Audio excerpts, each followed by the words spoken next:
어쩜 이렇게 시간이 안 가는지 정말 버스 안에서 고인 이불 속에서 고인은 언제나 너에게 고인. Assalamualaikum warahmatullahi wabarakatuh. Hello, my name is Tita Septiana from Class Management 22B. Here I will explain material about the sampling technique. Di dalam suatu penelitian ada yang dinamakan dengan sampel dan populasi. Kedua istilah itu sebenarnya memiliki tujuan yang sama, tetapi definisinya berbeda.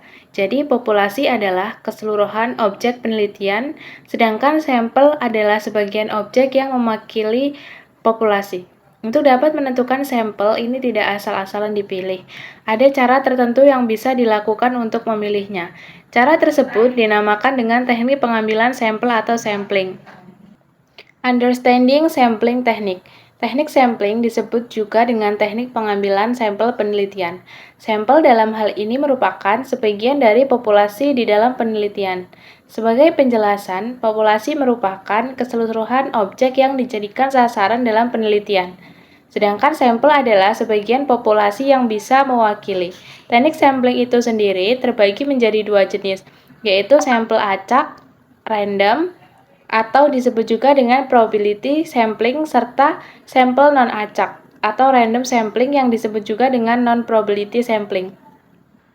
Understanding sampling technique according to expert. Menurut Sugiono tahun 2001, Sugiono menjelaskan bahwa teknik sampling merupakan teknik pengambilan sampel. Sedangkan Margono tahun 2004, Margono menyatakan bahwa teknik sampling adalah cara untuk menentukan jumlah sampel yang akan dijadikan sumber data, dengan memperhatikan karakteristik dan penyebaran populasi agar bisa benar-benar mewakili. Yang ketiga adalah Taken tahun 1965. Menurut Taken, pengambilan teknik sampling merupakan teknik untuk mengambil sampel yang memenuhi sifat-sifat seperti dapat dipercaya untuk menggambarkan seluruh populasi yang diteliti, sederhana, bisa menentukan presisi dengan menentukan standar deviation dan taksiran yang didapatkan, bisa memberikan banyak keterangan dengan biaya yang cenderung sedikit. Purpose of sampling technique. Teknik pengambilan sampel memiliki tujuan antara lain mendapatkan data yang relevan dengan penelitian, memberikan informasi yang terkait dengan populasi, dijadikan acuan untuk pengambilan kesimpulan, saran, dan keputusan setelah penelitian dilakukan. Various sampling technique yaitu seperti yang telah dijelaskan bahwa teknik pengambilan sampel terbagi menjadi tiga, yaitu probability sampling dan non-probability sampling. Berikut adalah macam teknik pengambilan sampel dan contohnya. Probability sampling. Probability sampling adalah metode pengambilan sampel dengan mengasumsikan seluruh sampel memiliki kesepakatan yang setara untuk menjadi objek penelitian. Teknik ini merupakan teknik pengambilan sampel penelitian kuantitatif. Probability sampling ini terbagi menjadi 5 jenis, yaitu pengambilan sampel acak sederhana atau simple random sampling. Teknik ini, pengambilan sampel acak sederhana ini merupakan teknik yang dilakukan dengan cara menjelaskan bahwa semua anggota populasi memiliki kesepakatan yang sama untuk dijadikan sampel penelitian. Cara pengambilannya adalah dengan angka undian. Terdapat dua pendapat yang berkaitan dengan metode pengambilan sampel tipe ini. Pertama adalah setiap angka yang dipilih wajib dikembalikan lagi supaya semua sampel memiliki persentase kesempatan yang sama. Kedua adalah angka yang dipilih tidak dikembalikan. Namun, umumnya pendapat pertama yang banyak dipilih untuk melakukan penelitian. Pada metode sederhana ini memiliki keunggulan, yaitu meminimalisir bias dan bisa mengetahui standar error dari penelitian. Sedangkan kekurangannya adalah para sampel bisa jadi tidak mewakili populasi yang ditentukan. 2. Pengambilan sampling sampel acak sistematis. Tipe kedua adalah sampel acak secara sistematis sesuai dengan pola tertentu. Umumnya, pola yang digunakan teknik ini adalah dengan mengambil interval atau kelipatan dari jumlah populasi dengan jumlah sampel yang akan dipilih. Contoh teknik pengambilan sampel tipe ini, misalnya ada 10 dari 100 orang yang akan memilih sebagai sampel, maka setiap orang yang ada pada kelipatan 10 akan mengambil sebagai sampel. Artinya, orang dengan nomor 10, 20, 30 Seterusnya akan dijadikan sampel hingga 10 orang. Kelebihan penggunaan metode tipe ini adalah lebih cepat dalam pelaksanaannya.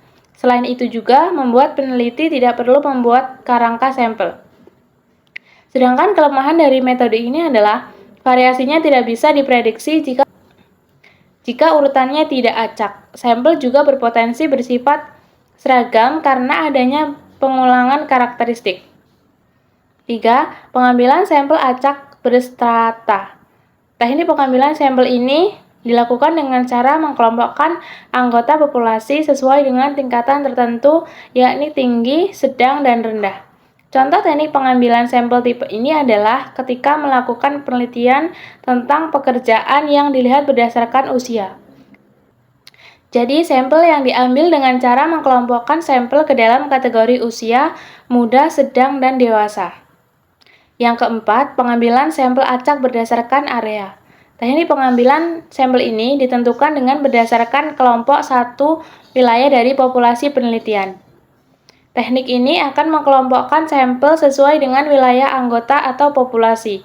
Tujuan menggunakan teknik ini adalah untuk mencari tahu perbedaan yang ada di dalam wilayah tertentu.